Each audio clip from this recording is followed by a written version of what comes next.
Alright,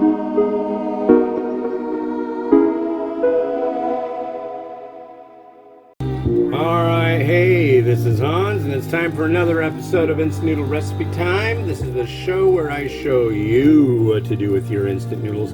And today we've got the last of my varieties from Singapore. This is Nissin Big Cup Noodles. That way? Nope, that way. A little bit less. This is their Tom Yum Seafood. Tom Yum Seafood flavor. And it's big. So let's make it happen. Where did I put that? Oh, I already did that. Okay. Anyways, it is Tuesday here on the big show. And I am pouring boiling, violently boiling, folks, the hottest water, I swear, right into there. Gonna give it a love push. That's what I'm just gonna call it. I know, you can think I'm as weird as you want because that is a weird thing to say. Let go. That hydrated quick, let me just say. 3 minutes. Yeah, that was a little tiny piece of shrimp. And that hydrated that quick. That's pretty cool. Anyways, the ongoing saga of that thing, my arcade cabinet. So I figured out how to get it. It has this thing in it called a Game Elf. I'm hoping at some point somebody who's in the Ramen Raider community or whatever you want to call it knows something about these things, because I have so many questions. It's a lot of questions. But yeah, it was plugged into this thing with this thing called a JAMA connector. If you know computers, like really old PCs used to have on the motherboards, they still do, like the slots where you plug in like a video card, or I'm talking though like the size of these slots and the teeth on them are like from the first IBM PCs that ever came out. They're just like bonk. And it was the connector, the female part of it was connected to this one card, and I don't know exactly why, but what I do know is that it screwed everything up. So I unplugged that and plugged it directly into the Game Elf. Boom. We're going. It reboots a lot, and I don't know why for that either. And so that's something that I need to get hammered down. I might just get a Raspberry Pi that's all pre-configured, wire it all up, and call it good and just go that route. But I will be playing Zookeeper on that thing eventually. That's my goal. That's my dream. When I was a kid, my mom would go to Safeway in Anacortes, Washington, a grocery store. You might, part of the same chain are Albertsons, Vons, I think Ralph's and Rayleigh's might be part of that, Nob Hill. I'm not sure, but at least Vons is part of the same range of stores. So anyways, she'd hand me some quarters, and I'd stay at the front of the store, and I'd play video games, and she's like, okay, it's time to go. No, really, we're done. It's time to go. No, really, come on, it's time to go. Because I spent so much time walking to the store with my mom when I was a kid that I was getting pretty good. I played Miss Pac-Man. I played Zookeeper. I played Ikari Warriors. I played Tron. I played Robotron 2084. Wasn't so great at that. Yeah, I really didn't like it when they put that machine in there. Trying to think of what else did they have. That was like the regular rotation. And I don't think it was just Ikari Warriors. I think it was Ikari Warriors 3. And I didn't like that one because you had like a dial that you turned. I'm not keen on the dial stuff. Clunk, clunk, clunk. And I wasn't all that. I love video games. I've never professed to being very good at them, but I like to play them. I enjoy it thoroughly. Until I don't enjoy it because I'm frustrated, and then I just stop playing. That's the thing. When I was really young, I would get like totally mad and I guess there's a term for it, like raging when you're playing games.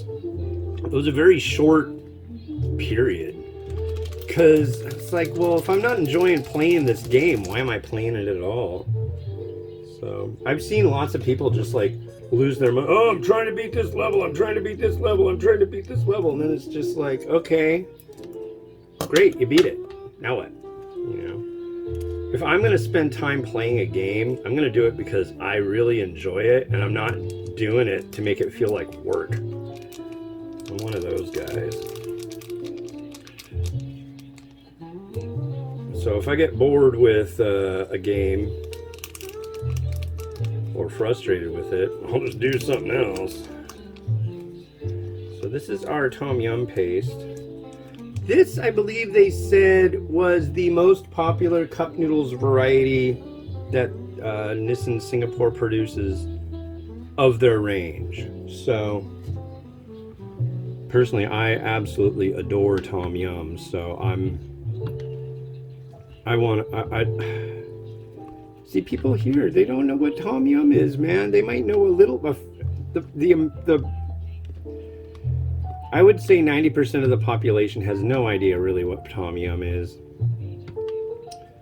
They definitely don't know what white curry is. They don't know what laksa is, and it hurts. I would love to live in a country where that was just like a standard food flavor profile. God.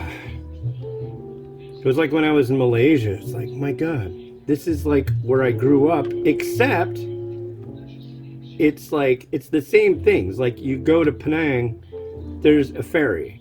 The ferry's in Anacortes. It's connected by the mainland by a bridge. That's like a main big thing about Penang. And then there's just like all these little different things. It's just like, hey, seafood, that's a big thing. In Anacortes, there were lots of seafood. People that like went on commercial fishing boats up to Alaska and lost their eyes and fingers catching fish. I mean, it was just like so many parallels, but so many nice differences.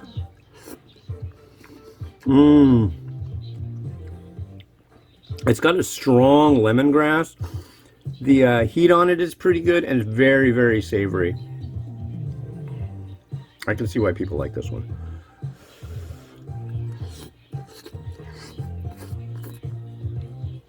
And then,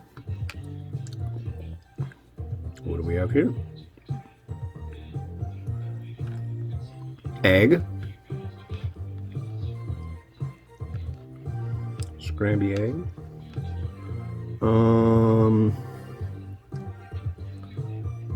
What do we have here? Crab stick. And, you know, right off the bat, I found a bit of, what do you call it? Shrimp. So, now, I should leave it be.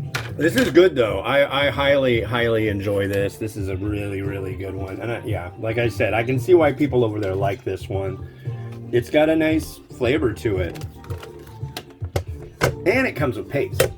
Paste makes all the difference. I really wish you could find instant noodles here that came with like paste. I think, you know who came out with a really good Tom Yum? Of all companies, you'd think like, really? Marishon. They came out with a bowl under their Taste of Asia range that was Tom Yum flavor. And it was amazing. It was really, really good stuff. And I don't know if it's still on the market, but if it is, boy, tell me where to get it, because that was neat. I would love to re-review that. It's been years. Okay, so there's that. Here's a really nice large shrimp. We're gonna add a little bit of mung bean sprout. Should let go. Come on. Oh, we got mung bean sprout on the floor. Add that right there. And we've got spring onion. would have liked to have used coriander instead, but I have none. It's tricky. Coriander, cilantro, it's something that I like to have on hand, but it's kind of a tricky thing to have on hand since, well, it goes bad really quick. A little crushed red pepper, and I think a little bit of Haibi Hyum. I think that might work. Haibi Hyum is like a Malaysian chili crisp. And I know it's also popular in Singapore. Wow, that is strong stuff.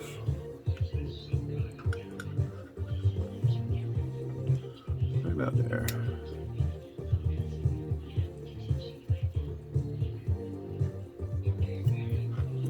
Oh my God. So crisp and wonderful. A little bit of sesame seed. I could add some fried onion, but I think I'm going to keep it at this. So let's allow Rotato to work its magic. Yeah, tomorrow's will be a mukbang. You'll have to stay tuned for that. You'll like that. Here, let's Rotato. Oh, right about there. And there we go. Rotato, do your stuff.